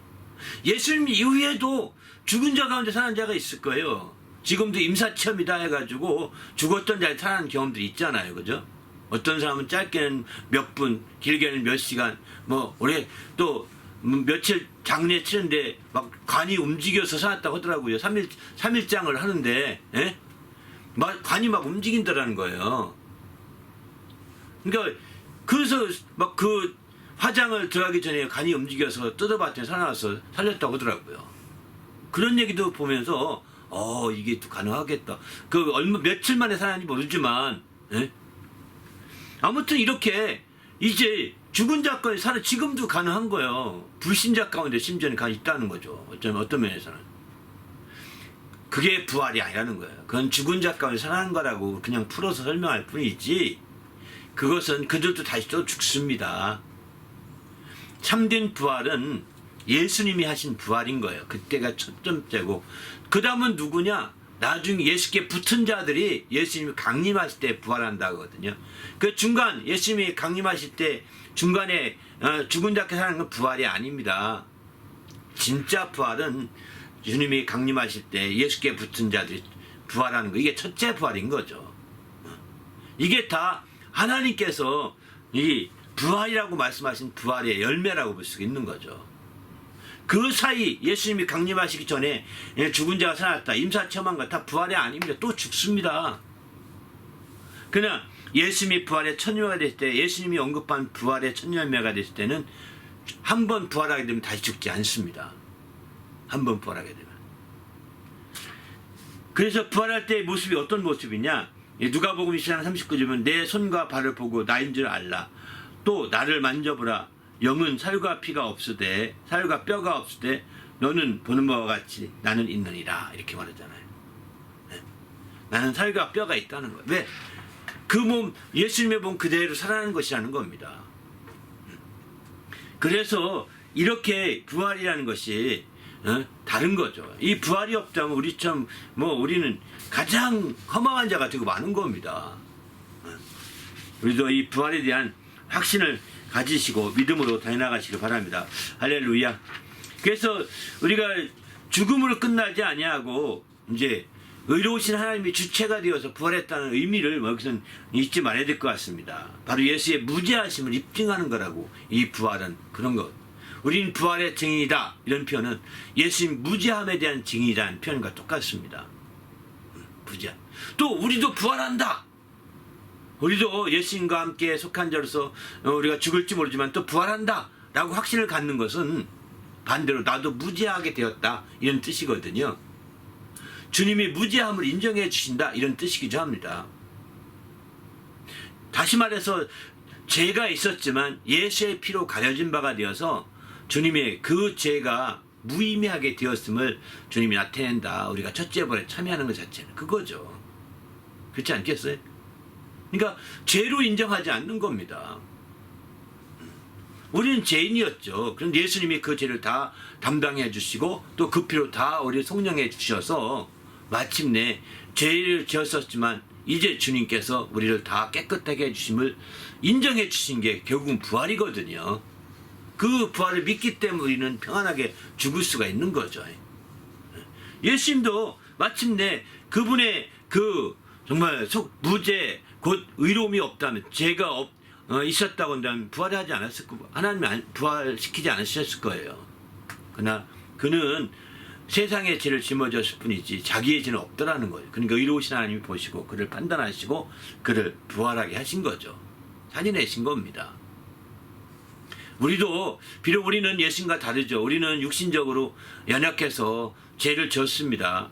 예수 믿고 나서 죄를 질 수도 있습니다. 하지만 정말 예수의 피를 의지하고 이름을 의지해서 속죄함을 받았고, 그리고 이제 예수의 피로 가림바가 되어서 내 죄보다는 예수의 피를 더 의지하는 자가 되었기 때문에 그 피로 가려진 바가 된 거거든요. 그래서 이전의 것을 다 주님이 기억지 아니하시고 동활하신다고 하셨거든요. 그래서 마침내 우리는 이제 주님 앞에 이런 부활에 대한 확실한 소망을 가지고 나가야 되는 거죠. 예수님을, 이 부활하신 예수님을 알게 되면 우리도 바로 이런 놀라운 주님의 축복을 누릴 수가 있는 거죠. 우리도 이런 주님의 축복을 누리는 좋은 계기가 되시길 바랍니다. 할렐루야. 이 부활을 알게 되면 가능한 거죠. 다섯 번째 한번 볼까요? 제자들은 예수의 죽음과 부활로 끝나지 않고 마침내 승천하신 분님을 깨우쳐주고 있습니다. 예수의 승천하심이 무슨 의미가 있는지 이야기해 봅시다. 그죠? 이제 부활로 끝나지 않죠. 40일 뒤에 예수님이 승천하시게 되지 않습니까? 부활하신 40일 동안 제자들에게 성령으로 명하시고 가르치셨다고 했습니다. 그리고 마침내 이제 그 주님이 승천하시게 되죠. 승천하기 전까지 이제 주님께서는 성령으로 명하시고 또 성령을 받으라 명하시고, 부활하신 후에 첫 번째는 성령을 받으라 명하시고 그 뒤엔 성령으로 또 명령을 많이 하셨다는 겁니다. 그리고 마침내 승천할 날까지 이제 주님이 40일 정도 계셨던데, 이제 누가복음에서는 이 주님의 죽음의 승천할 기약이라고 있는데, 이게 주님의 죽을 때가 가까워진 것을 이렇게 표현하고 있는 거거든요. 주님이 십자가에 달릴 때가 가까워진 것을 여기서는 예수께서 승천하실 기약이 차감해 예루살렘을 향하여 올라가기로 굳게 결심하시고 이렇게 표현합니다. 여기는 이 부활하신 후의 편이 아닙니다. 부활하시기 전, 주님이 십자가에 달려 죽기 전에 이제 누가복음 9장에서는 예루살렘으로 올라갈 때 이제 거기서 잡혀서 고난을 받고 죽게 되는 거죠. 그러기 전에 승천할 기약이 차간다고 표현합니다. 표현이 재밌죠. 그러니까 예수님의 죽으심은 승천을 위한 하나의 그 단계에 불과하다는 겁니다. 승천을 위한 하나의 단계는 그냥 하늘로 쓱 올라간 것이 아니라 죽음을 걸쳐서 승천할 것을 말씀하고 있는 거죠.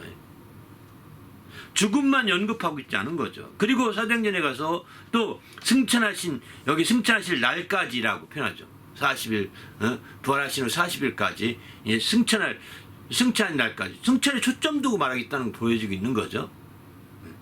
이렇게 승천에 초점, 어떻게 승천하셨느냐? 여기 보게 되면 이렇게 승천하시죠. 사도행전 1장에 보게 되면 이제 하늘에 올라가심을 본 그대로 다시 오신다고 표현하지 않습니까? 하늘로 올라가실 때 구름에 가리웠다고 했습니다. 하늘에 올라가시니 구름에 가리워서 볼 수 없게 되었다고 했어요. 이렇게 승천하셨거든요. 엘리야는 이렇게 승천한다고 할 때 엘리야를 가리켜서 승천이라는 말을 안 씁니다. 하늘로 올리웠다 이렇게 표현하는데, 왜? 해오리 바람에 올라간 거죠. 그리고 또 불병거를 타고 올라갔다, 해오리 바람에 올라갔다 이렇게 말하거든요. 그런데 에녹은 그렇게 해서, 엘리야는 그렇게 해서 하늘로 올라갔고, 엘리야는 그렇게 올라갔고, 에녹은 이제 어떻게 올라가는지 하늘로 올리우셨다 이런 표현만 나온다고요. 그러나 예수님에 대해서는 이렇게 승천이라는 단어를 성경에 쓰고 있습니다. 올라갔다는 표현이죠. 내내 같은 표현이지만 다른 거죠, 사실. 왜냐하면 예수님은 다시 그 모습 그대로 오시기 때문입니다. 가신 것 그대로 오신다는 거예요. 그리고 히브리서도 보게 되면 이제 우리의 큰 대신앙이 계시니 승천하시니 곧 하나님의 아들 예수시라 이렇게 표현하거든요. 승천하신 것을 굉장히 히브리서도 강조하고 있는 거죠. 승천하신 것을. 빌립보서는 이 승천하신 것을 어떻게 표현하냐면 하나님이 그를 지극히 높였다 이런 표현을 씁니다. 하나님이 그를 지극히 높였다는 거예요. 승천하신 것. 이렇게 해서 승천하심을 강조하고 있는데, 아무튼 이렇게 승천하심에 초점을 두고 이렇게 사는 것을 여기서 보게 됩니다. 우리도 주님 안에서 이런 승천의 부분을 여기서는 잘 눈여겨봐야 될 것 같습니다. 그러니까 승천의 중심으로 이제 모든 걸 보고 있다는 거예요. 하늘에 그러니까 하늘에 올라가는 것에 초점 두고 있는 거죠. 그러니까 승천에 초점 두고 예수님의 공생애를 이렇게 쭉 그리고 마지막을 그리고 있는 그것은 제가 볼 때 이 세상은 우리가 알다시피 우리가 이 세상에 두 발을 딛고 살지만 여기가 목숨 걸만한 곳이 아니라는 겁니다. 우리는 끝내는 하늘로 올라갈 자들이라는 것을 여기서 우리가 예시하고 있는 거거든요. 이 땅은 두 발을 딛고 우리가 임시 살고 있지만 이 땅은 이제 그냥 불못에 다 던져지게 되거든요. 체질이 다 녹아지고 던져지지 않습니까? 그리고 우리는 새하늘과 새 땅, 새하늘에 올라가 새 땅, 새하늘에 있을 새하늘과 새 땅에 거하게 되는 거죠. 그런 것임을 우리가 알고 우리가 이 땅에 사는 것은 이제 이 땅에서 천년 만년 영원히 살 것 같이 해서 안 된다는 겁니다. 이 땅을 떠날 준비를 해야 될 것을 여기서는 깨우쳐 주고 있는 거죠. 이 세상을. 많은 사람들은 이 세상에다가 궁궐을 짓고 천년 만년 산과 같이 살지 모르지만 그게 아니라는 것을 예수님의 승천을 통해서 가르쳐주고 있는 대표적인 메시지라고 볼 수 있는 거죠. 우리도 이제 이 정말 죽음이 가까워진 것을 승천의 기약이 가까워졌다 이렇게 표현하고 있고요. 그만큼 우리가 이 땅에 육신이 마감되게 되면 이 땅을 더 이상 딛고 살지 않거든요. 그러니까 하늘에 더 가까워진 것과 똑같은 승천할 기약이 가까워진 거죠. 우리도. 그러니까 우리가 이 땅에 살 때 어디에 초점을 둬야 되는지, 어디에 중심을 둬야 되는지, 어디에 우리가 뭐 할 건지 방향을 잘 설정해야 합니다. 그렇지 않게 되면 이 땅에 그럭저럭 모든 세월을 다 보내다가 허망하게 가는 거죠. 그런 대표적인 사람이 있지 않습니까? 솔로몬이죠. 솔로몬이 이 땅에서 저 하나님이 준 지혜와 영광으로 똥똥거리며 잘 살았지만 그는 이 땅에 천년만년 살 것 같이 했지만 그것이 아니었다는 걸 깨닫지 않습니까? 그래서 마침내 이 땅에서 자기가 많은 걸 누렸지만 다 헛되니 또 헛되도다 이렇게 말할 정도거든요. 그래서 우리도 빨리 이 땅에 사는 것에 초점 두고 모든 걸 살 것이 아니라 이 땅에서 정말 우리가 온전히 하나님 앞으로 나갈 준비를 해야 되겠다 이런 생각을 합니다. 그렇게 될 때 우리가 하나님 앞에 새롭게 될 수 있지 않겠는가 이런 생각을 해보게 됩니다. 할렐루야. 여기까지 5가지는 이제 지금까지 5가지는 이제 실현된 거예요. 과거형으로 완성된 거죠. 예수님이 이미 승천하셨으니까요. 바로 예수님이 초림하셔서부터 승천하기까지 이미 다 끝난 거죠. 그런데 이제부터 2가지 6번째, 7번째는 지금부터 현재도 진행 중이고 장차 진행 중이면서 장차 이루어질 일들입니다. 그 2가지가 단 거죠. 그러면 현재 진행 중인 건 또 뭐냐? 6번째 한번 질문 읽고 나눠보죠. 제자들은 예수의 역사하심이 죽음과 부활과 승천으로 완성된 것이 아니라 지금도 계속되고 있음을 강조하고 있습니다. 그러면 지금도 계속되는 사역은 무슨 일인지 이야기해 봅시다. 예, 그죠? 예수님의 그 공생애가 죽음과 초림과 또 공생애와 죽음과 부활 그리고 이제 승천으로 이렇게 완성돼 가죠. 그리고 마침내 육체의 삶이 여기서 삶이 다 끝나 하늘로 올라가시게 됩니다. 그러면 하늘로 올라가신 이후에 그럼 다 끝난 것이냐? 아니라는 거죠. 다 끝난 것이 아니라 지금도 일하고 계십니다. 주님은. 왜 그러면 난 다 끝나지 않고 지금도 일한다고 이렇게 말하느냐? 바로 이제 성경은 이렇게 말합니다. 그 히브리서에 보면 지금 주님 하신 일이 무슨 일을 하시느냐면 10장 12절부터 보시면 바로 오직 그리스도는 죄를 위하여 한 영원한 제사를 드리시고 하나님 우편에 앉으사 이렇게 표현하죠. 지금 주님은 한 영원한 제사를 드리고 있는 중입니다.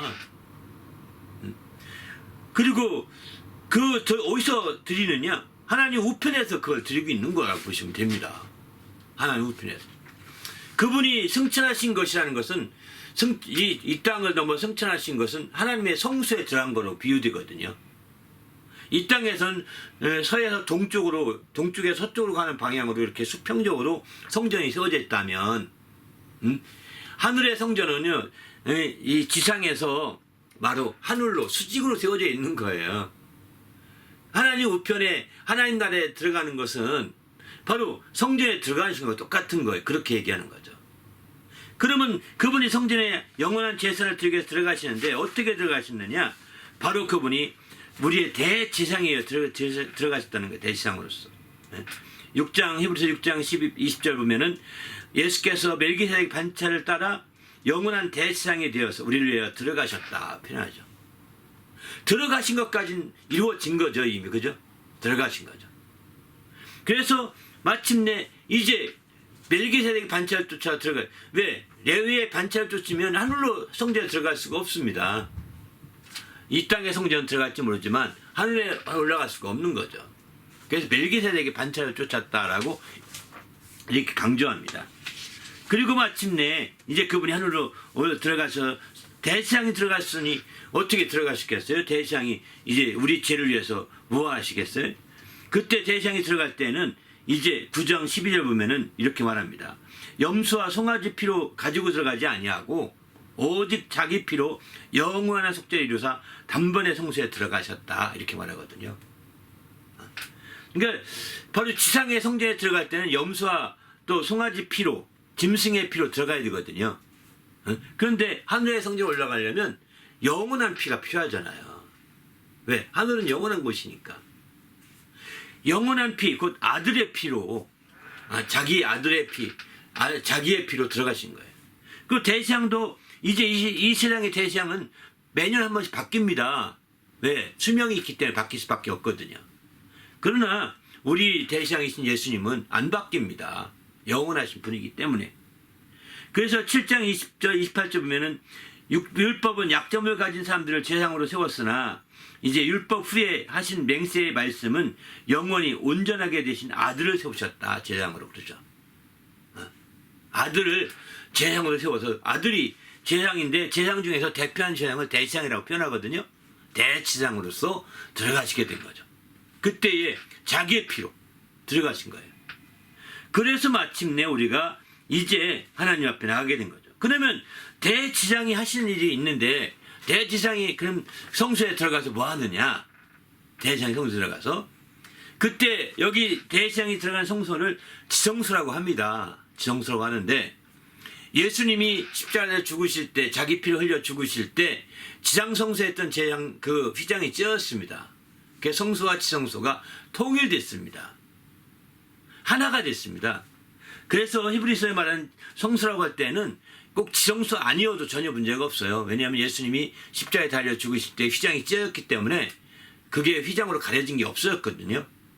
그래서 이제 성소라고 해도 문제가 없고 지성소라 해도 문제가 없어요. 성소에 들어가셨다는 표현을 이게 성소인데 지성소에 구별 필요도 안 왜 이미 휘장이 찢어졌기 때문입니다. 그런데 주님이 이렇게 들어가셔서 가서 뭐 하시느냐?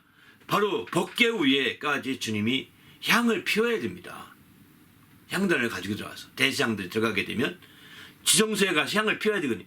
향으로 법궤 그 속죄소를 덮지 않으면 이제 안 되는 거예요. 그게 가장 큰 일이에요. 대제사장으로서 가장 큰 일은 향을 피워서 이제 덮어야 되는데 그 향은 뭐냐? 성도들의 기도라고 요한계시록은 말하고 있는 거죠. 성도들의 기도라고. 그래서 이제 그 기도를 향을 피우듯이 예수님이 대제사장이 되셔서 영원한 제사를 진행하고 있는데 그 일을 지금도 하신다는 거예요. 로마서 8장 34절에 보게 되면은 이렇게 말하죠. 이제 바로 다시 살아있는 그리스도 예수시니 그는 하나님의 우편에 계신 자요 우리를 위해 간구하시는 자니라 이렇게 말하죠. 하나님 우편에 계신 자요 우리를 간구하신다. 그가 성소에 올라가서 하나님 우편에 계시면서 이렇게 계속해서 간구하신다는 거예요. 기도하시는 거죠. 성도들에서 기도가 계속 이어지는 겁니다. 그 기도 내용 중에 대표적인 기도가 뭐냐? 바로 내가 아버지께 가서 구하겠다. 아버지께 구하겠다고 요한복음 14장 16절 이렇게 말씀하죠. 아버지께 가서 구하는 이런 성령을 구하시는 거죠. 내가 떠나가지 않으면 이 세상을 떠나가지 않으면 성령 보혜사가 오지 않을 거다. 내가 가면 보혜사를 구해서 너에게 보내주겠다라고 16장에서 또 말하죠. 그러니까 주님이 가서 구하는 것 중에 대표적인 기도가 성도들을 위해서 여러 가지 기도 많겠지만 성령을 보내주고자 간절히 기도하는 거죠, 사실은. 이게 주님의 중심의 기도 중에 하나일 거라고 저는 확신합니다. 지금도 떠나가셔서 그 기도를 하시고 그 기도를 통해서 우리가 성령을 받은 거거든요. 그래서 주님의 이 영원한 속죄를 다 이루지 지금도 진행 중에 있다고 보셔야 되는 거예요. 이게 다 이루어지게 되면 이제 드디어는 바로 7번째로 주님이 재림하시게 되는 거죠. 그래서 우리는 주님 앞에서 정말 이런 재림의 모습을 좀 한번 나눠보죠. 7번째 한번 읽고 나눌까요? 제자들은 예수께서 영원한 제사를 마치고 마침내 다시 오심을 전하고 있습니다. 예수께서 다시 오신다는 것은 어떤 의의가 있는지 이야기해 봅시다. 예, 앞서서 주님 영원한 제사와 관계된 말씀 중에 이제 히브리서 9장 28절 보게 되면 이와 같이 그리스도도 많은 사람의 죄를 담당하시고 단변에 드림바 되셨고 구원에 이르게 하기 위하여 죄와 상관없이 자기를 바라는 자들에게 두 번째 나타나시리라 이렇게 말씀하시잖아요. 두 번째 나타나시는 재림하는 걸 의미합니다. 바로 일반적으로 이제 예루살렘 성전에서 제사를 드릴 때 대제사장이 나와서 이제 그 속죄의 양을 잡아서 그 피를 가지고 드리면서 그 피를 가지고 들어가는 거거든요. 들어가서 이제 뿌리고서 그리고 나서 그 대신 기도하는 거거든요. 그 사람들 다 중보기도 하는 거죠. 그러니까 예수님이 지금도 강구하는 기도 중에 대표적인 기도를 한다면 중보기도 하실 거예요. 성도들 위해서. 저들의 죄를 사하여 주시옵소서. 저들이 이런 죄를 내 피로 의지하여서 주 앞에 참으로 그 용서함을 누리기 있사오니 이런 죄로 가리워 정말 사하여 주시도록 이런 죄로 이 피로 가리워 주시도록 기도하실 겁니다. 그런 기도들이 지금도 계속 될 수도 있다고 봐요. 물론 우리가 믿음을 가지면 그게 이루어지는 것이지만 이제 바로 또 그렇지 않은 자들을 보면 안타까워서 주님께 호소하기도 하실지 모르겠습니다. 우리 연약함을 두고 또 성도를 위해서 보통은 이제 대상들과 중보기도를 하게 되는데 이렇게 중보기도를 하고 다 끝나면 드디어 다시 두 번째 나타나거든요. 지성소에 들어갔다가. 그런데 대상이 이제 거룩하게 자기가 준비 안 된 자들은 들어가서 즉사한다고 합니다. 죽는다고 합니다. 대상의 소임을 잘못하고 거룩하지 못하면 죽기 때문에 죽었는지 사는지 어떻게 아느냐? 아무나 못 들어갑니다. 그래서 대상의 옷 끄트머리에 은방으로 달았다고 그래요. 그래서 은방으로 달아서 움직일 때마다 이제 계속해서 향을 피우면 계속 움직여야 되거든요.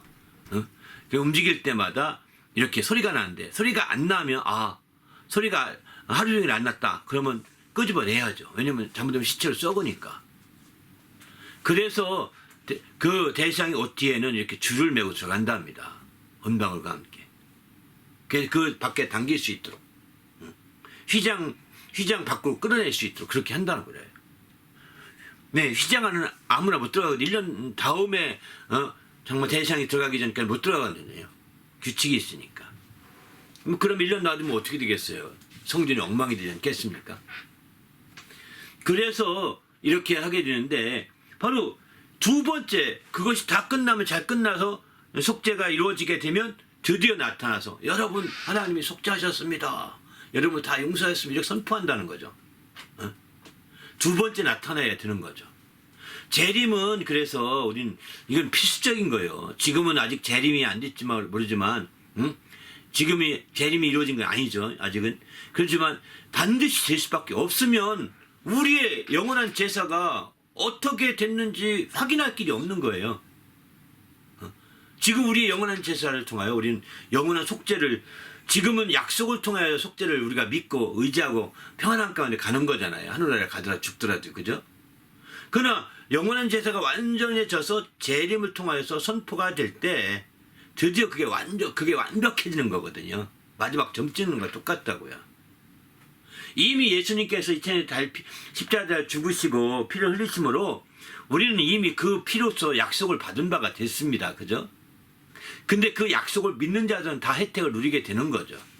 그러나 그 모든 것, 지금도 우리가 회개해서 우리의 연약한 죄를 그 피로 덮어달라고 얘기하는 것이 이미 2000년 전에 예수님이 그것까지 다 아시고 다 용서하셔서 이게 아니라 어떤 사람은 그렇게 얘기해. 하나님이 다 아시고 그것까지 용서하신 거야. 이렇게 아니. 그것까지 용서하신 게 아니라 그것까지 용서할 만한 피라는 거예요. 어? 앞으로 내가 어떤 죄를 지을지 모르지만 그것까지 용서할 만한 그 능력이 그 피에 있다는 거예요. 어? 미래에 지을 죄까지 다 피에 있다는. 그래서 우리는 그 피로 다시 또 덮어야 되거든요. 회개하면서 그 피를 힘입고 나가야 되는 거거든요. 그냥 우리가 만약에 그렇지 않고 우리가 회개하는데 한 번만 회개하면 끝났다. 예수님 한 번만 주셨으니까. 한 번 우리가 죄사함 얻으면 나머지 필요 없어. 이건 구원파가 똑같은 거예요. 구원파와 똑같이 문제가 심각한 거죠. 그들은 이제 한 번만 회개했으면 예수님이 한 번 했으면 우리 한 번 회개. 우리는 한 번이 회개가 아닙니다. 두 번, 세 번, 네 번 계속 해야 합니다. 계속 그 피를 힘입어야 합니다. 구원파들은 한 번만 하면 된다고 하거든요. 한 번 하는 것은 우리의 과거의 죄에 대해서 한 번 회개함으로 다 정말 용서하셨음을 우리 믿을 수 있는 것이지만 미래나 모든 죄악에 대해서는 내가 혹이라도 연약해서 죄악에 빠졌을 때 다시 회개함으로 그 피를 힘입고 나와야 되는 거죠. 왜? 그 피는 모든 죄, 그런 죄까지도 용서할 만한, 능히 용서할 만한 그 약속의 피기 때문입니다. 과거가 아니라 미래에 있는 죄까지. 그러면 예수님이 우리 죄짓 것까지 다 하셨던 얘기겠네. 이렇게 물어보고 헷갈리게 돼요. 우리가 죄를 어떤 죄 짓고 어떻게 할지에 대해서는 우리 하나님이 우리의 의지에 맡긴 거죠. 내 연약함을 의지, 인격적인 의지에 맡겨준 바가 됐기 때문에 그 부분에 대해서는 이제 그때그때 참 회개해서 나가는 거죠. 그러나 과거에 일어났던 죄에 대해서는 주님 한 번에 완전하게 된 거죠.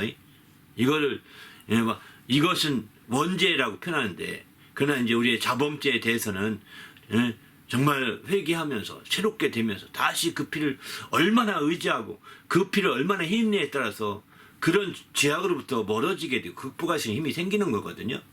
그러나 그런 죄악이 우리 가운데 그런 죄악을 떨쳐버릴 수 있도록 예수의 피를 의지하지 않게 되면 우리는 여전히 죄악에 쌓인바디여서 막 연약함에 쌓인바디여서 하는 거예요. 예수의 피를 힘입어서 정말 이렇게 새롭게 되시길 바랍니다. 그리고 이런 영원한 제사가 지금도 진행 중이고 완전해지는 것은 예수님의 재림 때라는 것입니다. 완전해지는 것은. 그러니까 그때까지 우리는 깨어 있어야지는 거예요. 두렵고 떨림으로 구원을 이루라고 그러지 않습니까? 깨어 있어야 되는 겁니다. 두렵고 떨림으로 구원을 이루라 빌립보서는 이렇게 말하는데, 바로 여기 약속도 보면 그 구장도 보면 구원에 이르기 위하여 죄와 상관없이 자기를 바라는 자들이라고 표현하잖아요. 그죠? 구원에 이르기 위해서. 구원이 받았다 이런 표현이 아닙니다. 구원을 이루기 위해서. 여기 구원에 이룬다, 성취한다는 표현보다는 구원에 다다른다 이런 표현을 쓰는데, 그런 구원에 성취하는 것, 그 다다르기 위해서는 정말 죄와 상관없이 우리 주님을 바라고 그 약속을 바라고 나가야 되는 거죠. 왜? 주님이 이미 예수의 피를 흘려주셔서 그 약속의 피를 흘려주셔서 우리가 주셨기 때문에 이렇게 죄와 상관없이 나가는 거죠. 그 죄가 있다면 그 피에 다 묻어주시고 그 피를 의지해서 주님을 바라고 나가는 겁니다. 이게 두렵고 떨림으로 구원을 이루는 거라고 볼 수가 있는 거죠. 우리 많은 사람들은 그냥 쉽게 되는 것까지 생각하는데 이 쉽게가 아닙니다. 이런 말씀도 비춰본다면 우리가 더 정신을 바짝 차려야 되는 거죠. 그래서 근데 이 주님의 재림은 알다시피 이제 아무도 모른다는 거예요. 준비하고 있으라 생각지 않은 때에 인자가 오리라 이렇게 말씀하지 않습니까? 아무도 모른다는 겁니다. 오직 이제 그때 천사들과 함께 오리니 그때 각 사람에게 행한 대로 갚아주리라. 주님이 재림하실 때 각 사람의 행한 대로 갚아준다는 겁니다. 그러기에 우리는 정신을 바짝 차릴 수밖에 없는 거죠. 정말 생각지 않은 때 그때는 아버지만 알고 천사도 모르고 인자도 모른다고 해서 그 때와 기한에 대해서는 인자도 천사도 모른다고 이렇게까지 표현하고 있습니다. 그러면 어떻게 오시느냐? 그 오실 때에 또 주님이 이 제사가 완성될 때가 오실 때인데 또 한 가지 요한복음 14장에 보면 예수님이 직접 말씀하신 내용이에요. 이 말씀은 바로 내 아버지 집에는 거할 곳이 많도다. 그렇지 않으면 너희에게 일렀으리라. 내가 너희를 위하여 거처를 예비하라 하노니 가서 너희를 위하여 거처를 예비하면 내가 다시 와서 너희를 내게로 영접하여 나 있는 곳에 너희도 있게 하리라. 이렇게 말씀하시죠. 이거는 제 아들에게 직접 하신 말씀이거든요. 주님의 제 아들에게 주님이 똑같은 말씀하실 것입니다. 내 아버지 집에는 거할 곳이 많다. 그렇지 않으면 내가 먼저 알려주었을 것이다. 그러나 내가 너희를 위해서 거할 곳이 많은데 또 그냥 거처를 예비하러 간다. 거할 곳이 많으면 또 거처를 예비하러 간다는 거예요. 어떤 거처인지 모르겠어요. 뭐 방을 꾸미는 건지는 모르겠는데 또 꾸미러 간다는 겁니다. 가서 너희를 거처를 다 예비하게 되면 다시 와서 표현하잖아요. 그죠? 아버지께 먼저 갔다가 다시 온다는 거예요. 다시 올 때 그때는 우리는 히브리서에서는 영원한 제사를 마치고 다시 오는 것을 말하고 있거든요. 히브리서에서는. 그런데 예수님은 거처를 다 완성하면 다시 온다는 거예요. 다시 와서 너희를 영접해서 나 있는 곳에 있게 하겠다라고 이렇게 말씀하고 있거든요. 그러니까 영원한 제사가 완성될 때, 곧 재림할 때인데 그때는 바로 공교롭게도 우리를 위한 거처가 다 완성될 때라고 볼 수 있는 거죠. 그 어떤 사람들은 그래서 이런 얘기도 하죠. 우리가 이제 예수 구원 받을 자와 안 받을 자가 이미 다 선택되어 있어서 예정되어 있어서 이렇게 우리가 걱정할 필요가 없다 하면서 위로하는 사람이 많이 있습니다. 그런데 이 말씀 보게 되면 구원 받을 자가 예정되어 있는 것이 아닌 것 같습니다. 주님, 왜 예정됐으면 이런 말씀할 필요가 없죠. 다 예정됐다. 너 구원받을 자 다 예정됐다. 다시 또 만들 필요 없고, 다 완성되면 그때 장차 완성될 것을 말하고 있는 거 아니겠어요? 이미 완성된 것이 아니잖아요. 예정되어 있으면 이미 완성됐다는 표현이 써야 되거든요. 장차 완성되면 거처를 다 예비하면 이런 건 장차 예죠. 장차 예비하면 너희를 위하여 다시 와서 너희를 데려가겠다고 얘기하시지 않습니까? 이런 말씀 볼 때 바로 이제 우리 주님의 재림은 다시 구원의 문제에 있어서 이렇게 말씀하신 거 볼 때 예정론에 대해서는 좀 한계가 있는 것 같습니다. 구원의 예정론. 어쩌면 바로 지금 회개한 자가 있다면 그를 위해서 또 거처를 예비하고 있고, 또 내일 회개한 자가 있다면 그를 위해서 거처를 예비하고 있고, 모레 예배한 자가 있다면 그를 위해서 거처를 이렇게 되는 것 같이 보여집니다. 이 말씀은요. 계속해서 거처를 예비하고 있음을 보여주고 있는 거거든요. 주님이 오시는 시점까지 계속해서 거처를 예비하고 있음을 보여주고 있는 거죠. 그래서 마침내 이제 그 거처가 화려할지 또 화려하지 않을지도 다 그렇게 예비하는 거죠. 그가 뜻대로 하면 더 화려하게 거처를, 어떤 사람들 말에 의하면 천국에 갔다 왔다는 사람 말에 의하면 화려한 데 있고 그렇지 않은 데 있다고 하는데 모르겠습니다. 그거는. 그러나 화려한 것이 있다면 그렇게 예비하는 거죠. 그러나 예정되어 있으면 그의 상급을 얼마 받을지 얼마나 화려할지 이미 다 예정됐기 때문에 구원만이 아니라 그러니까 주님은 한 번에 탁 만들어 그냥 오시면 될 것 같아요. 그렇지 않잖아요. 그런 측면에서 우리가 지금 여기서 깨어 있어야 되는 거예요. 내가 나를 위해서 거처를 예비했다 하더라도 그 거처가 얼마나 영광스러운지는 내가 이 땅에서 주의 뜻대로 행한 대로 갚으신다고 했으니까 행한 대로 주님이 거기 데코레이션을 할 거거든요. 그렇지 않겠습니까?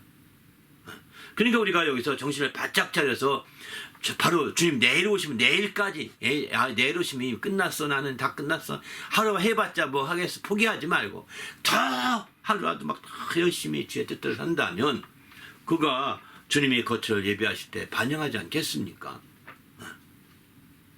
이런 역사를 볼 수가 있는 거죠.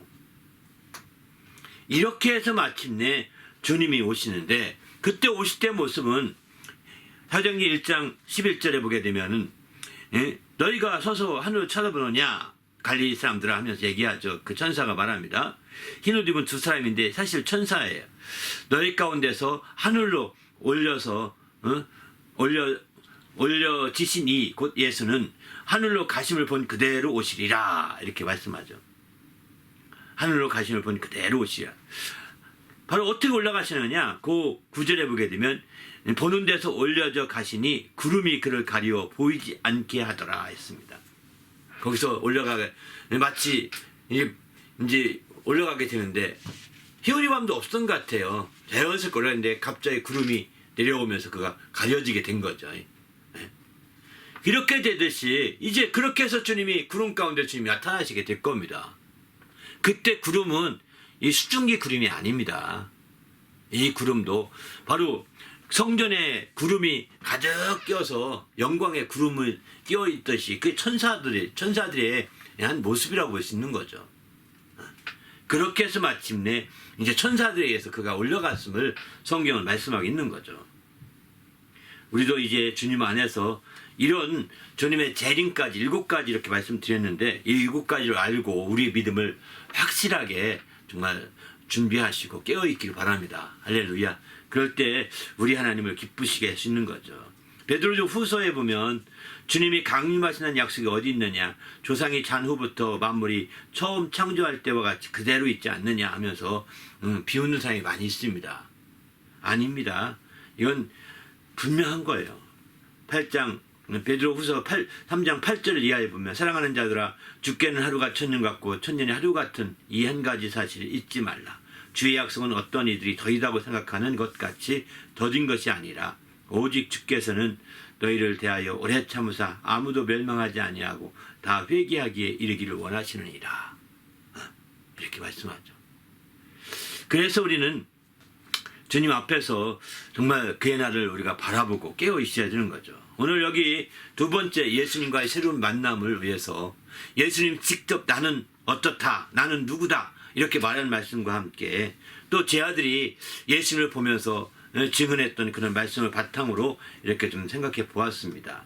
이런 말씀들을 비춰볼 때 우리가 온전히 하나님 말씀으로 우리가 새롭게 되어야 되겠다 생각을 합니다. 앞에 5가지는 이제 예수님이 과거에 이미 이루어진 일들이고 뒤에 2가지는 이제 지금도 이루어지고 있고 장차 이루어질 일입니다. 이런 일들을 생각하면서 우리가 확실하게 우리 하나님의 큰 영광을 보는 성도가 되시기를 예수님의 이름으로 부탁을 드립니다. 할렐루야. 그래서 우리가 마지막 때 깨워서 정말 우리가 주님의 은혜를 힘입고 서야 되는 거죠. 특별히 우리는 여기서 과거에 완성해서 이루어진 일들을 그것을 깊이 알면 할수록 우리는 하나님의 큰 은혜와 사랑을 느끼게 될 것입니다. 반면에 주님 지금 이루어지고 있는 일과 장차 올 일을 통해서는 이제 마침내 우리의 그 주님의 우리의 믿음을 더 확인할 수 있고 또 주님의 소망을 갈 수 있는 것이죠. 이런 역사가 이어지시기를 예수님의 이름으로 부탁드립니다. 함께 기도하십시다. 함께 기도할 때 하나님 오늘 또 주님 안에서 새롭게 되게 하시고 이런 주님의 놀라운 제 아들의 어떤 그런 증언을 통해서 우리가 확실한 믿음을 가지고 또 거기서 사랑을 느끼며 또 거기서 소망을 느끼는 우리가 될 수 있도록 인도해 달라고 거기서 큰 은혜를 깨닫고 믿음을 확실히 가지게 하시고 사랑을 느끼게 하시고 또 소망을 느끼는 거룩한 삶이 되도록 인도해 달라고 기도합니다.